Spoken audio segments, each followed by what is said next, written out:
See, I think I'm going on my 4th or 5th year. I've been Icon twice, going on the 3rd year. I cap in a couple days, May 1st, so I'll be an Icon again. Woo! Yes. More than half of my business comes from repeat, referral, or sphere of influence, which makes it very, very easy. The other half comes from marketing or generating new leads. I'm in the San Francisco Bay Area of California, and I love referrals. You're like me. I love referrals. That's what I do. So, Kathleen, tell us a little bit more about you, even though you told us a little bit, but give us some more. Okay. Well, again, I'm Kathleen Welch. I'm in the Greenville-Spartanburg, South Carolina area. I joined EXP and got my license basically right away 4 years ago. I did have prior sales experience, but it was more B2B than B2C. So this was very interesting and challenging getting started.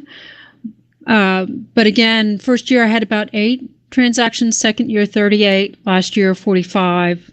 And again, I'm about 7 or 8 transactions away from Icon, but my rollover date is October 1st, so I'm sure I'll make it. Oh, you'll make it. Mine doesn't roll over until November. So for me to last year, I challenged myself, and my broker, Marty, actually, she's now in compliance, challenged me to do it a month earlier this year. So I am doing it a month earlier. So we've got a couple questions here. One that says, what is an icon? Someone is also new and wants to know what a day in the life of one of us looks like. And then what's your average unit price? So Tim, why don't you kind of take it away from there, and then we'll let Kathleen answer, and then I'll come in and jump in afterwards. Well, I probably work too much. I work 6 or 7 days a week when I'm in town. How I not work is I get out of town, so I'll fly out to Florida, or where have I gone? Idaho last weekend, Texas. I'm planning in May. So I just get out of town, go somewhere fun, somewhere nice, and not a long time, usually anywhere from 4 to 8 days. So my day, it looks like I organize my day and clear my emails first thing, so I have a clear day to move forward. I have several assistants. I have 1 licensed person that works with me and 4 assistants, and I delegate everything I hate. So I generally meet with clients and looking for new listings, and that's my day. Generally 3 to 5 appointments a day and just talking to people. And if I don't have appointments, then I generally go by people I know and love, and they love me, and drop off little gifts so that I get encouragement to keep going in this business. We all need that. That's for sure. Kathleen, what about you? In terms of the amount of time I work, realistically, guys, I work probably 50 to 60 hours a week. I'm at the point where I have had really good business. I'm still trying to generate leads. I'm still trying to build my database. I'm starting to get referrals, but you can never have too many leads. So for me, it is spending a lot of time working for me, but I have an 11-year-old and a 16-year-old, so I really don't have time to get out of town. When I'm not working, I'm off, quite frankly, toting my kids to different sporting events and things like that. But I'm doing more networking at those events also to try to generate new leads, try to get conversations started. That's awesome, though. I mean, that's kind of what this business is about, is getting to know each other here to get referrals. I do a lot of referrals, and I've been very lucky, not only just with past clients, but also other EXP agents. I get a ton of referrals, and, everyone's amazed. I work very fast for the most part in getting people under contract. So that's always a good thing that when you have referrals, not only from past clients, but other agents, that tells you where you are in the business. So a day in a life. Gosh, for me, my morning starts somewhere between 4:30 and 5 a.m. I get up. I like to have time for myself to meditate and anything that I kind of need to do for myself. And then I kind of start the day. I have 2 17-year-olds. One's mine and one's my daughter, and they'll both be graduating next year. So we've got a lot of excitement going on in the house. And then I have another stepdaughter that is 15. So my household is quite full, and I am the house to participate in. But what they do see is that I work all the time. I'm like you, Tim. I work all the time. So when I go out of town, I try to get to a beach because I lived on an island for 15 years. So I am a beach girl. I love the beach. I love the ocean. And now I live in, Austin, Texas area, which is definitely no beach around. And there are no real beaches in Texas. So, we do have them, but they're not real beaches. So, let's see. What else do you guys want to know? What was the other question that I said that I would answer? And here I am moderating, and I wasn't expecting to moderate. So, all right, guys, jump in. Help me out here because I was not expecting to moderate either. I see a lot that people are talking about generating leads, and particularly for a new agent, that's really kind of tough, especially if you're on a shoestring. Yeah. I would definitely say that. It's really getting out there and using the resources that you have. For me, pair up with another agent. Like I do all of my listings. I get all the KV Core ads and I do it. And then I just literally give all of those leads away. I don't look at them. I just say, who wants the leads this week? And I pass all the leads out. Do I know if they're going to come up to anything? No, but I also give all my open houses away. I do no open houses. But all my listings have amazing open houses because I've got agents who really jump in and take over my open houses. So that's where I would be telling you. Someone just asked us, how do you get referrals from other agents? There's referral networks on Workplace. How many of you guys are using Workplace?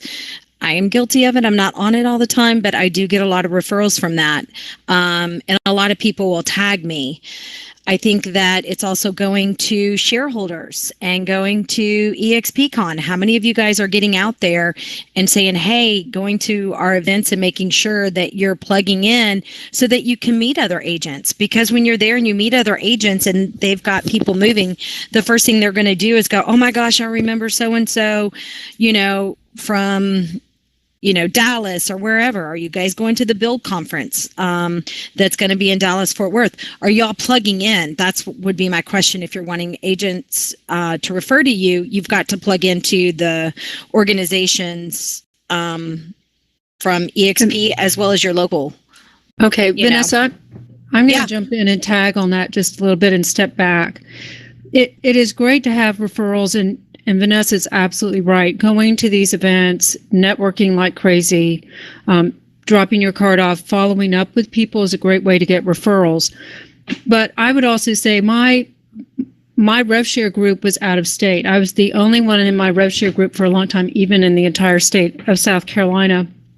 And while people around me were very friendly, I didn't necessarily get their open houses or other things. So one of the things I would tell you to do if you're on a shoestring budget and you're really trying to start to get leads, besides handing out your card all over the place, I wrote handwritten notes to people.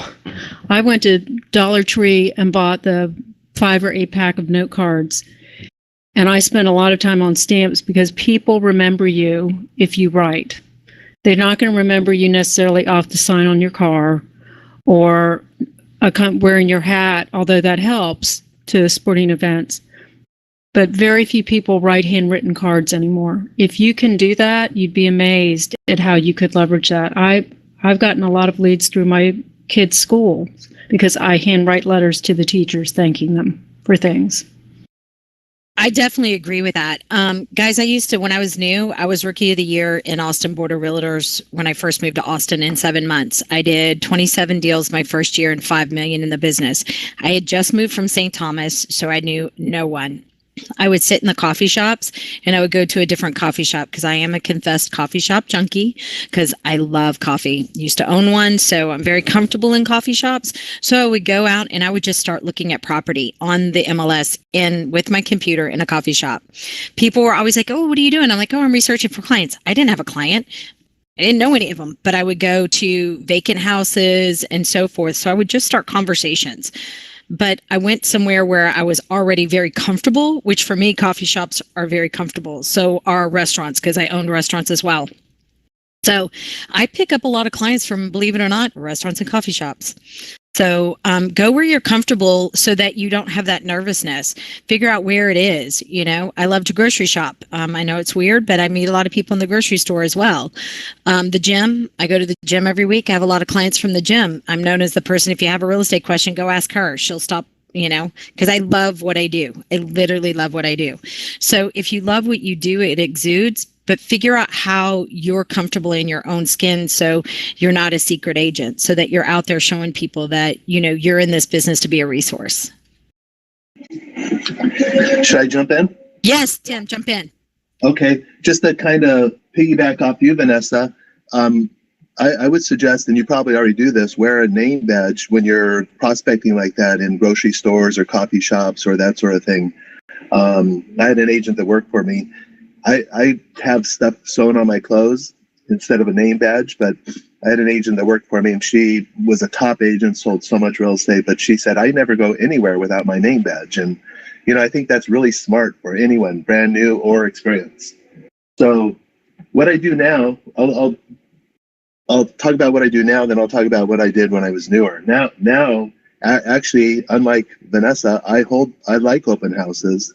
I go there with my sales associate, and she gets all the buyer leads, but I'm just there looking for neighbors and seller leads. So, you know, I just kind of hang out, and I'm known kind of in the community. So people, hey, Tim, what's up? And we'll talk. And I get so many leads that way just from people. Hey, would you come over next week and take a look at my home and tell me what it's worth? So that's my objective. I hold the first open house, and usually they're always sold after that anyway. But if they weren't sold after the first open house, then I wouldn't do a second open house usually. I'm looking for neighbors and sellers and seller leads. The primary focus of my lead generation is people I know. So sphere of influence and past clients. So I'll drop gifts off to them like cookies from Maui, or, you know, gourmet popcorn and notepads with that, or, you know, in Christmas, champagne or other goodies to the people who've given me referrals or deals. This one group of that I prospect, past clients, sphere of influence, people I know, produce more than half my income. And I get calls like, hey, come list my home. Hey, come list my 3 homes. Hey, I have a friend that wants to list a home. And those are just such great calls because you work so hard to generate deals. And to have it easy is nice. If I would have concentrated, I've been in this business a long time, and I've only been focusing on my past clients probably 8 or 10 years because I marketed a lot. I, you know, created a lot of leads, and it's like, who needs them? I just got a whole bunch more coming in every day. So I would suggest everyone, past clients, sphere of influence. What else I do is I send out a monthly marketing report to about 10,000 homes, and that generates a ton of leads as well. I also do community events, which I used to do a lot of things. I used to do tomato plant deliveries, the 10,000 homes. I did an Easter egg hunt and had a tremendous gathering. I've done pumpkin patches. So I've done a bunch of things like that. But right now I do car shows. I'm really good at helping communities expand their car shows, make them more successful. So I got 2 great communities right now that we have just big, tremendous, great car shows. They started off small. So, but I love old cars and I love exotic cars. So it's something I love to do, and it generates business for me. It's easy business. So those are primarily the things I do now. Of course, lead follow-up. KV Core is awesome for lead follow-up. But when I was newer, when you don't have appointments, what are you going to do? Sit in the office and drink coffee? No, you need what I thought was, no, you need to get out there and prospect. So if I didn't have appointments all day, I would actually go out and door knock, and then I would leave, I would call through the neighborhood. I door knocked and said, hey, it was through your neighborhood. I dropped the card off at your front door. Did you get it? And I would just prospect and prospect. I'd call expireds for sale by owners. I went to garage sales on the weekends, and, I'd buy a $2 or $3 item and then ask them if they were planning on moving. And I got listings from that. So I was just always looking for places to generate lead generation. So that's my story. I love that you do the car shows, Tim. I think it's really cool. And I know it's your passion. So when you find something that's your passion Agreed. It is my passion and I love it as well. And I would also say, if you don't have any money, go find things like that, find events, find festivals, volunteer events. And again, don't be the secret agent. Wear your EXP hat, wear your name badge, just go and volunteer. You'd be amazed at the number of conversations. One of the quirky ways I got leads at the beginning was I went through a lot of new construction. If you think about it, new construction is our base inventory.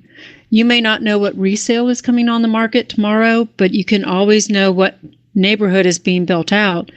And I would actually go and walk through not only the model, but sometimes some of the homes being built. And I would actually run into people on the weekends or after work that were looking at different houses and trying to walk through them. And I would end up having a conversation, and several times I ended up being their agent. So you've just got to be resourceful and have conversations. I agree with that, guys. It's not just until the past couple of years that, even though that I've been a referral agent, I haven't really been, to the point where I could really advertise big.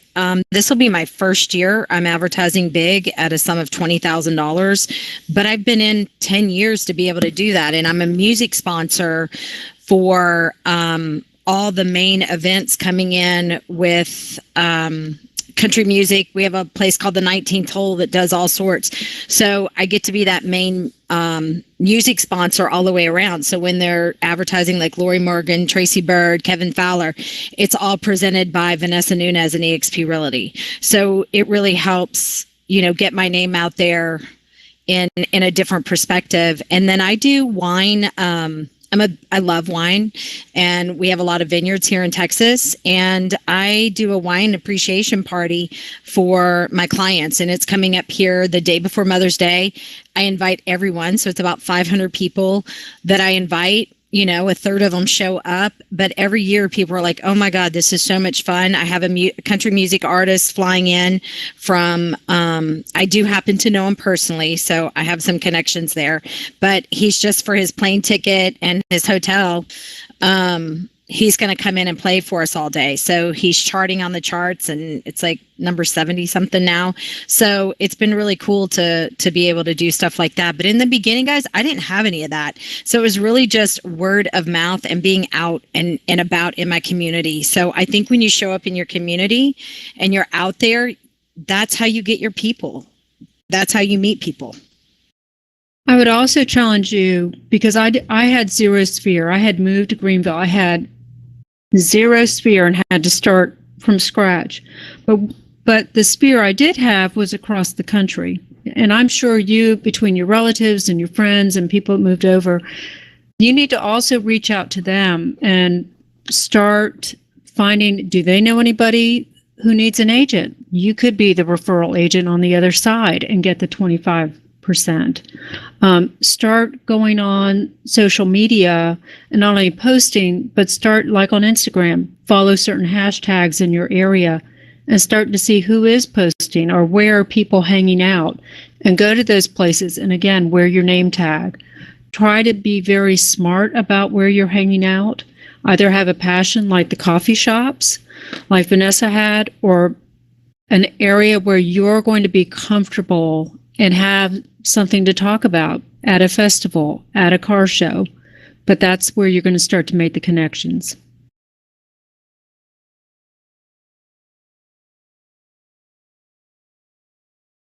Tim, you have anything else to contribute? I know that we were on a panel like maybe 3 weeks ago, and I remember you talking about the car shows and some other things. What else do you guys want to know out there from Tim? I mean, Tim's 30 years in the business. I'm 11, and Kathleen, you're 4. So you've got like a gamut of experience. So what do you guys else want to know from us? I would say just a couple of quick notes, and that is mindset. Always believe that you can do it. Always expect listings to show up. Always expect buyers' deals to go together and hot, good buyers to come your way. Just that mindset. You can't sit back on the couch and have that happen, but if you go out into the community and do whatever you're going to do to lead generate and have a good mindset, it will set you apart and you will attract business that way.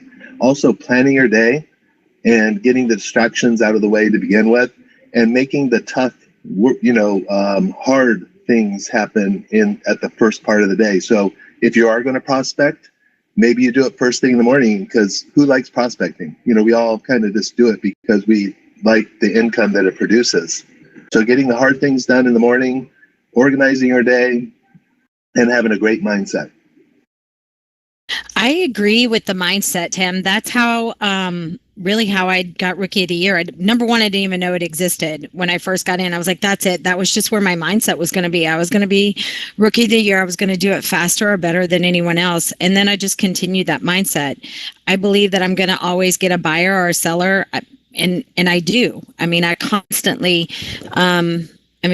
people go, how do you manifest it all? But it's definitely my mindset. I go out with the intention of finding somebody or showing somebody how to engage with people so you're getting the business. I was in a restaurant with another agent and said, hey, why don't you take a look at this? Notice somebody came in with a MLS sheet and said, watch this, and started talking to them about the MLS sheet that they had. They had just seen an open house on a Friday, and started talking to them a little bit and end up getting them as clients, and we closed 30 days later. So I think it's just, you've got to go out with the intent of bringing the people in. And I think that's exactly what it is for myself as well, Tim, that you do. Kathleen, what about you? Well, I would say mindset is important, but particularly in the first year, part of the reason why I only had 8 was I realized I had what in academia is called analysis paralysis. It's easy to say, I need to take it one more class, or I need to do one more thing to make it perfect, and then I'll be ready to get out the door. I've got to practice my script one more time or 2 more times before I go try to talk to someone at the coffee shop. That extra, whatever it is that you think will give you, confidence, is not the same as getting out there and actually doing it. And so one of the things I tell people is have a pay-to-play mentality. You're going to pay to be in this business, whether you're paying for leads like Zillow or OpCity or wherever it is, or you're paying in terms of time and shoe leather to get out there and meet people and have a $2 cup of coffee. What that pay-to-play mentality, though, gives you is it gives you an idea of, I'm only going to give myself so many hours in this coffee shop to make X number of connections. I'm only going to give myself so much time volunteering at this event, and I need to have so many conversations. Because if you have 10 conversations, maybe 1 is interested in real estate. If you have 5 conversations with people that are interested in real estate, maybe 1 will actually go out with you to do a showing, and that could potentially end up in a contract. This is part of a numbers game, and you need to get out there and you need to be focused on where are you spending your time. That's your most valuable resource, even more than money, because you can't get that back. I agree with that. We've got some people asking what market prices do we gravitate towards. My market price gravitates towards anybody that wants to buy a house. I don't care if it's $50,000 or $5 million. I'm showing a $5 million ranch this weekend, and I'm also showing a $369,000 house. I don't care. I'm there to serve. So I think when people know that you're there to serve and you don't have a price point. 2 new text messages. I don't know who that is, but so anyway. Sorry about that. That's me. I was like, I don't know who that is. I apologize. I was like, what is my? I was like looking at them. Mine are coming in. I'm supposed to be up with you guys, but I'm having world issues. But I can talk anyways. Oh, good. I was like, awesome. I was like, where is that coming from? Yeah, this doesn't look like an auditorium to me, so the world's going crazy for me. Oh my gosh, I know when that happens. It's crazy. Who is it? Who's jumping in? Is that Andrew or David? This is Andy Barnes. Yep. Andy, go ahead and start moderating for us. I will try. I'm still kind of confused. On the next topic, maybe. What topics are we talking about? We don't know. We're just randomly talking about topics because we didn't really have any per se because you weren't here to moderate us. So we just kind of jumped in on what people wanted. But I was just answering the market price. Setting up, I ask a question? Yes. Hi, this Please. is Marijuana. Uh-huh. Hey, Andy, still okay. I had put a question in the chat earlier, so I'll ask it again. This one is, what are some of the very popular marketing tools that newer agents like to use? However, that you all have found that in your own personal work, just to bypass and go on and do something else? What are some of the popular ones that you maybe bypassed in favor of something else that you might recommend that we bypass just for a bit? well, let me ask you a few questions before we answer that. What are you trying to accomplish? Are you looking for new internet leads? Are you looking to market to your database? What can you get a little bit more specific? Well, specifically, I'm asking that just because when I was a newer agent, we didn't have as much technology. And so I am more asking that on behalf of some of the other newer ones. I am new to EXP, and I've been licensed on and off for about 15 years myself. Yeah, and so I don't do a lot of the tech marketing. I'm more hands-on with some of the things you all are talking about. But I know that in our chats, in our groups, everyone always talking about buying leads and signing up for drip campaigns and so many other things. And I wanted to get your take on it so that when I go back into the group this evening, I can tell them what you all told us. Well, then let's go around then, and let's talk a little bit about, what type of marketing tools each one of us have used, and what they're used for. Okay, whether and they did just that. to make sure they everybody understands. Earlier. Yeah, and they did that earlier. Okay. Yeah, and so I was, again, just some of the ones that they hear and roll their eyes perhaps and go, no, I would probably not use that, if anybody had any of those examples. So they can talk about their individual experiences that it didn't work for them. It doesn't mean it won't work for you, though. But go ahead. Well, I was going to say, I'll take a stab at that. I'm part of a bigger group that we get together and work across multiple states. And I would say it really depends on your area as to whether some of these tools or marketing things work. I'm on one right now that does not work for me at all, but there are 3 or 4 agents that are in Florida and Ohio, and they are taking names and kicking butt doing it. So I don't think there's a true answer to that. I think it really depends on what your market is as to whether or not those systems work. And unfortunately, there's only one way to find out, which is to do it. Yeah, I mean, I've spent more money myself on so many different things, and the vast majority of them I know didn't work because I didn't do the work that was necessary to make them work. I think I'm going to, but then I don't end up doing it. So, the first thing I do whenever I get pitched by somebody is I think to myself, am I actually going to do what they're asking? And ask more questions about what is required, because I've thrown more money away because I didn't do the things they wanted me to do. And then I also tell people, working your database is always a priority. Buying of leads and internet leads and things of that nature is only after you've maximized your database. I mean, guys, anything that's going to work in marketing tools what's going to work is the one that you use. Bottom line. Whether it's free or you pay for it or whatever, but if you're not going to use it, look, how many of us have KAV Core and how many of us really don't use it? I know I'm guilty. I use it and then I give all the leads away just for open houses and all of my listings. So, I'm just saying, if you're not going to use it, it doesn't matter what it is. So it's just, you got to choose, got to choose your devil, which one are you going to use and which one you're not, because there's a lot we can waste money on. I have a question regarding database in your sphere. Sure, go ahead. Yeah, so when you start, I do use KV Core a little bit, and then I won't use it for a long time. I go back and forth kind of, but I'm kind of trying to, one of the things I never did right was set up a database or a sphere, like a way to communicate with everyone. Do you take literally all of your contacts and move it into your database, or do you go through and sort them? It's one of those things where it's so overwhelming the amount of contacts I have that I don't even know who half of them are. How do you manage kind of organizing that? Well, that's another personal decision too of how much work you're willing to do. I believe in coaches, so I've had several different coaches throughout the years, and some have told me to narrow down my list to 100 people, depending on what I'm going to be doing with them.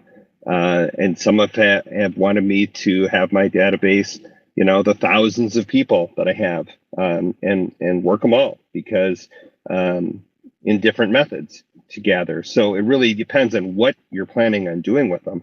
I'm sure each one has a different experience, but I know that I can only stay in contact with a certain number of people by phone and relationship wise, where I can remember them on a regular basis. So on that type of marketing, I have a smaller sphere. For an email sphere, I have a much larger sphere. I might have 150 people in one sphere, and then for email marketing, I might have thousands of people in that one. What do you guys think? And by the way, anyone can jump in here, but Vanessa, go ahead. As a sphere, I mean, again, I think you've got to go through, and if you don't know who they are, why are they on your list? Everybody that's in my phone is in there because I've done a deal with them, or they've been my client, or they're an agent or something. And I usually put notes by them. So my database is my phone. I know I am really the anomaly of an agent. I haven't until this year, where I told you I did the advertising, but I don't do anything what everybody says to do. So I'm really that unconventional agent that everybody's like, how do you do it? It's just, I'm authentically me. And when I'm out there and I get so many referrals that people go, you have to use her. I've got a text yesterday from somebody that they said, would you please finally use the agent that I'm asking you to use? Yes, I got them under contract within 5 days of getting them. And also in the market, if you know anything about Austin's market, we're freaking crazy. Everybody going over. I was able to get a VA and just now got them 10,000 back at closing. So I think there's deals and everything out there. And when you do that for a client, those people are going to be your best source of telling everybody about you. These people have already, and one's a 911 operator, and the other one is another like kind of service, not a police officer anymore, but he's disabled now, but they've already given me 5 referrals, and we just met each other 2 weeks ago and said, I've never seen another agent do what you just did. So I think if you're out there doing you and being authentic, you and doing the work that we're supposed to be doing, you're going to get the leads. But it's when you're out there overthinking, I got to read, I got to know, I got to spend, I got to do this, I got to do that. That is overwhelming for anybody. So go out there and be you and do the best job at being you, and you will get people. Kathleen or Tim? Yes, I would agree. 35 years ago, I took a Dale Carnegie course. In my first year, I was probably in the business 60 days, and I spent $2,500 35 years ago. So I don't know how much that would be now. But, there was a lot of things that we talked about. But one of the main things was you just got to do something, and hopefully it generates leads, but you got to pick. Like I picked garage sales and door knocking and calling, and I went to expireds and for sale. I did a bunch of stuff because I didn't have appointments. I didn't have nothing to do. I just needed to go find some clients. And in this class, they just talked about you have to be belly to belly. Now it might be on the phone or internet, or, I don't get very much good internet leads, and I don't get very much good social media leads. So I just stick to the things that work for me, and now it's mail. But one thing I would also recommend, someone said something about partners. I've always had partners. When I did stuff, I would always recruit someone in the office. Hey, let's go door knocking together. Hey, let's go to a garage sale. Hey, let's, and we would go out together, and then it's like, okay, well, let's meet tomorrow at 8:30. And then tomorrow, when you don't feel like it at 8:30 to go, you have to go because you got to go meet the person you're going to go meet. And then we'd make it fun. We'd go out to lunch. And then pretty soon we had 3, 4, 5 people going.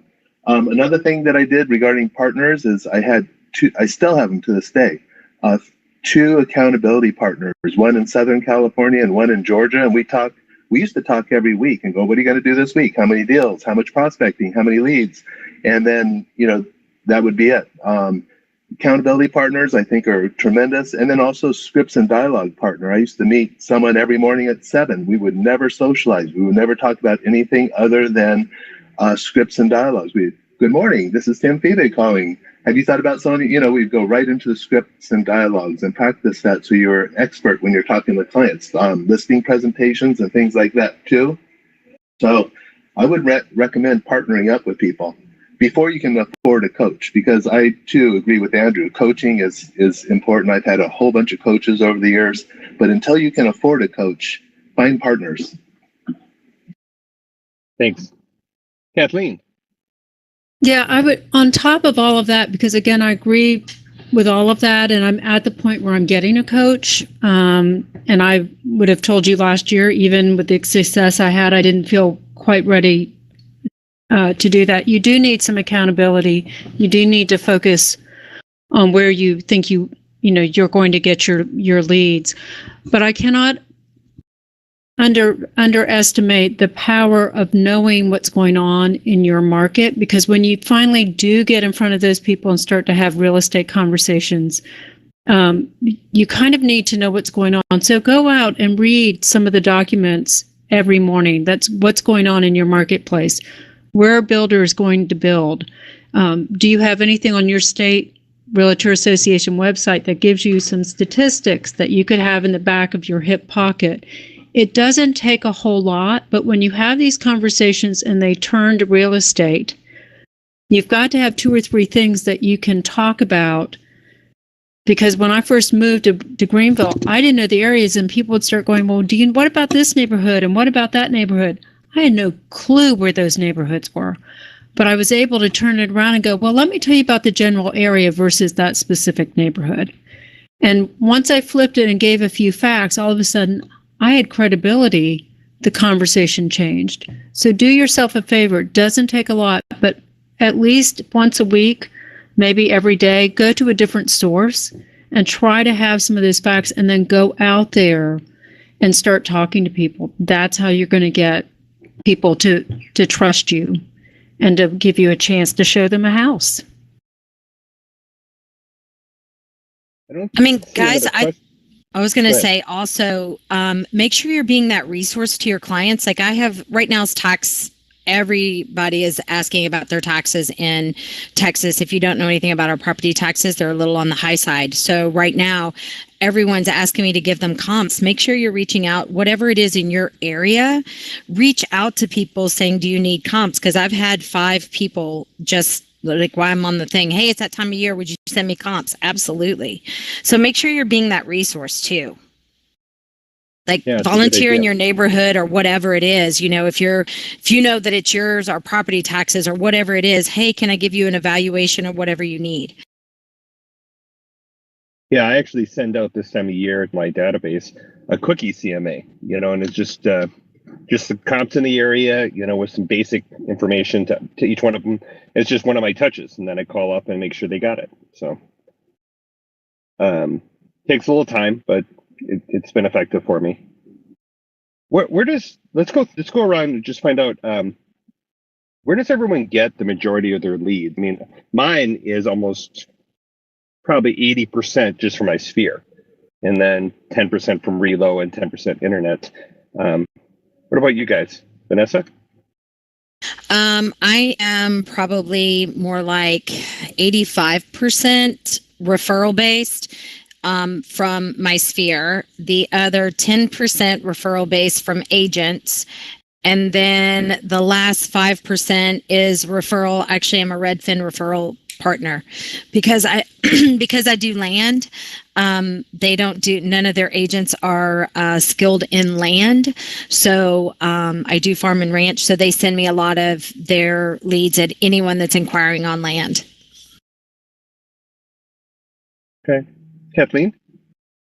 Well, I'm the reverse. In order to start with No Sphere, initially I was 100% online referrals, some which I paid up front, some of which I paid at the closing table. I'm now down to about 75% is online, and the rest are now starting to be referrals or just other lead sources from that. But my goal is to get that down in the next 2 years to less than 40% is online, and everything is coming through more organic or referrals. Okay. Tim, how about you? About 60% comes from past clients and sphere of influence that I touch once a month with a note, a market report, and gifts sprinkled out through the year. And that is tremendous. I just love that easy business. And then the other 40% comes from marketing. So I just, traditional farming. Once a month, send something out to a large group of homes. And that's also pretty easy business as well. Okay. I can speak into the agent that works with me, who's a buyer, more like a buyer agent, although she does get listings. Yeah, she gets she's Asian descent, so she gets a lot of referrals. She works internationally and locally, and everyone's just attracted to her that speaks Chinese. So she also gets a lot of referrals. I've taught her how to get referrals, stay in touch with your past clients. Don't do what I did and go 25 years without really touching them much. She touches them right away and gets lots of referrals, and she's at open houses, and people are just attracted to her that speak Chinese. So, and then I assist her in closing the deal. Okay. What about, we're getting towards the end. Let's talk a little bit about what's limiting each of our success. What do we feel like is our limits? What's causing us to not do more? Let's go backwards here. Tim, why don't you start off? I would say I fall into the trap of not having a great mindset. Like, I practice mindset all the time, but not kind of like getting lazy maybe, and watching the news instead of listen to a motivational thing in the morning, and then having my daily goals in front of me and that sort of thing. I think mindset and planning your day and your week and year are so important. And then also, I work a lot, like we were talking about earlier. I work way too much, but I went through a divorce and 4 years ago or 5 years ago, and I used to work 4.5 days a week. And after that, it's like, hey, what else do I have to do? I'll make more money. So don't fall into that trap. You can really have a balance. You could really work 5 days a week or 6 days a week, whatever you want. You should take at least a day off a week. So I would say take a day off a week, mindset, and plan your business, and plan the way you're going to expand your business and how it's going to be easy. Like right now I have 4 assistants and I don't do anything I don't like. I only do the stuff I like. Yep, I wish I could do that. I'm not there yet. Kathleen, limiting you. That's a good question. I'm actually, true confession at this point, I'm trying to really revamp and restructure my business at this point, and to get to where I'm really mining more of my sphere and my past clients. And I would just say that it's really, because I'm doing that, it's really trying to decide where am I focusing. If you get too diluted and trying to do too many things at once, you're not going to do any of them very well. And because of that, you can start to see it impact your business. And you add 2 teenage kids on top of it that sometimes come home and go, hey, I forgot to tell you about this, and we've got to have that tomorrow morning. That can really throw your plans off track. So again, I would say, in addition to mindset and blocking your time, it's really also being very intentional about where you're spending your time and what do you expect to get back out of that. Just as I talked about earlier, that pay-to-play mentality, I constantly have to work on that for myself in terms of where am I going to focus my time and how am I going to get something back out of it, so I'm not working 80 or 100-hour weeks. That's not what anybody should aim for. Right. Points. Vanessa, how about you? I mean, what limits me is I will tend to agree right along the lines with Tim and Kathleen. Where your mind goes, so that's where your focus goes. So does your energy. So as we all know, where your mind goes, your energy flows. So where is your mind? What are you doing? What are you wondering on? We all have those times. So what limits me is myself. I mean, I'll probably, if anybody says, where do you think you are on your scale of 0 to 100? I would probably say I'm about 30% right now. I know it. Do I work a lot? Do I do a lot of things? Yeah, but I also get sidetracked, just like all of us do. So, as much as I would love to say I'm 100% of my business all the time, no, but you've just got to find ways to redirect yourself. I have another agent that we literally probably 10 times a day touch base, just on everything, other deals, totally always collaborating. So find that one person that's your running mate that you can actually collaborate with when you're not being focused, so that you can make sure that you're staying, on task, whatever it is, and make sure you have that accountability partner. Because for me, that's what keeps me in the game, because I'm the one that's limiting myself, and I have to have check-ins. Right. I kind of relate to a lot of that. My limits are my own mind, for sure. Trying to keep my mind right. I do have an accountability partner. He's not in real estate, but we help each other be accountable for our businesses, and we're engulfed kind of in both of those businesses. And the other thing I do is, I alternate in my car. I'm not always listening to music, but a lot of times I'm listening to either motivational speakers or a real estate speaker or something, because my car is my university. And that not only helps me learn, but it also helps keep me motivated and my mind right and focused on doing the things that are most productive versus just being busy, because I get caught up in being busy all the time. And that's one of my biggest limiting factors. I get distracted. I get distracted with non-productive and non-income producing activities. And it causes me to get burned out sometimes, because then I feel like I have all these other activities that I don't get done because I'm emotionally exhausted by the end of the day. So we got about 5 minutes left. Why don't we go around the room and just say, if we had some tidbits to give to everybody that just covers, if there's just one or two things you can pass along to an agent that you wish you got when you were a brand new agent, let's say, and it would have maybe changed your whole trajectory in real estate. Maybe we can do something like that. Kathleen, why don't you start? Okay.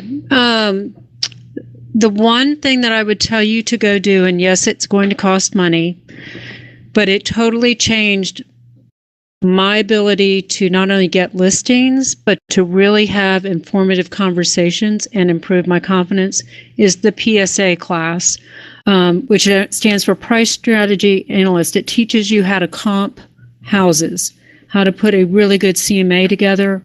I'm so sorry, I'm blanking on their names. Oh, Straley. Michael Straley and his wife, Deborah Straley, teach that. They're actually EXP agents. Deborah is the director of NAR education. I think it's gostraleyseminars.com.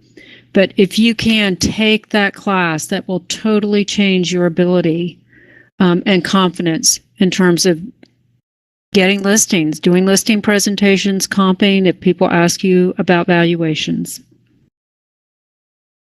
Yeah, that is so true, because confidence, when you're talking in front of other people, they can see when you're not confident. Absolutely. And you're going to get less business if you don't feel confident. So that's a really good point.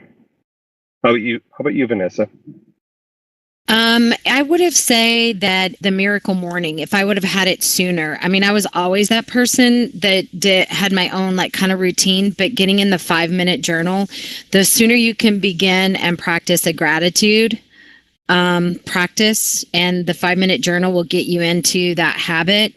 I think that 5 minutes in the morning when you first wake up and that 5 minutes as you're going to bed, it will really change the trajectory of your business, because when you start being grateful for even the deals that went sour, even the difficult clients, and what it allowed to have the opportunity to teach you, I think that you can begin to open up yourself for a better just a better life in general, because, everything we do cannot be just about real estate, even though we all seem to put everything in our life about real estate.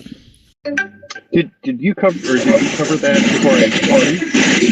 Or what is that? I'm sorry, I can't really hear you. Tim, you've got some background. Oh, I'm sorry, what was it? So did we cover that, what that is, before I came?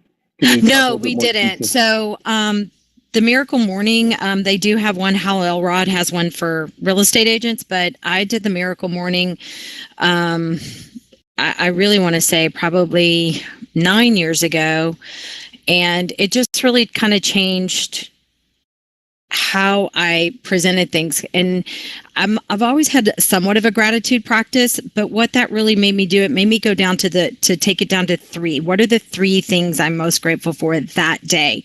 And it also had me learn to write my own affirmation statement. I am, because the 2 most powerful words in the world are I am. So whatever you put I am in front of is what you're actually creating in that moment. So I think when you can actually have a practice that puts you into that, and it's 5 minutes every morning, 5 minutes every night. And I promise you guys, if you just do this for 30 days, get into that 30-day pattern. You can look up on Amazon Miracle Morning, and then you can look up the 5-minute journal. You do that, you will not even recognize yourself in 30 days. Wow, I'm writing that down, that's for sure. How about you, Tim? The one thing I would leave with is have a goal. And I think a great goal, longer term, is to buy real estate. And a lot of people think I need to buy a home and live in a home. I would suggest wealth building instead of something that's not really an asset. I would suggest a duplex, triplex, fourplex, and live in one of those units. Find a nice one, where the unit is nice for yourself to live in, but create cash flow so that you have passive income, so you don't have to work this business for the rest of your life. After you do that 3 or 4 times, you're going to have tremendous wealth. So I have investors that I've started off this way, and now they're wealthy because they lived in a duplex, then bought another duplex and rented that one out, and then bought another one, then a fourplex, then another fourplex. Now they have a lot of multiple units, and they can do anything they want. They can travel. They're wealthy. So I would say have a goal, buy real estate. The first 4 ones, buy multiple units. Then decide where you go from there. Yeah, my dad did that. He's not even in real estate. He was the 13th child of 17 children who lived in a 2-bedroom house and 1 bathroom. And that's what he did. The first time he could buy a rental house, he did. Then he bought another one, and then he got a strip mall, and he retired as a millionaire. He went from being the poorest of the poor into very successful by doing exactly that. He was able to retire in comfort. So it was really a good thing. The only thing I have to leave with you is, having some kind of accountability partner, whether that's a coach or not, is really important, I think. Using your car as a university, don't always listen to music in your car. Continue to learn and feel confident. Find speaker tapes to listen to. There's lots of stuff on YouTube that's free. I go to the National Association of Realtors and buy the recordings of all the speakers and listen to those. Any of that kind of stuff. There's tons of information you can listen to in EXP. Try to use your car as your university on top of everything else. So we're at the end of our time. Are there any last minute questions?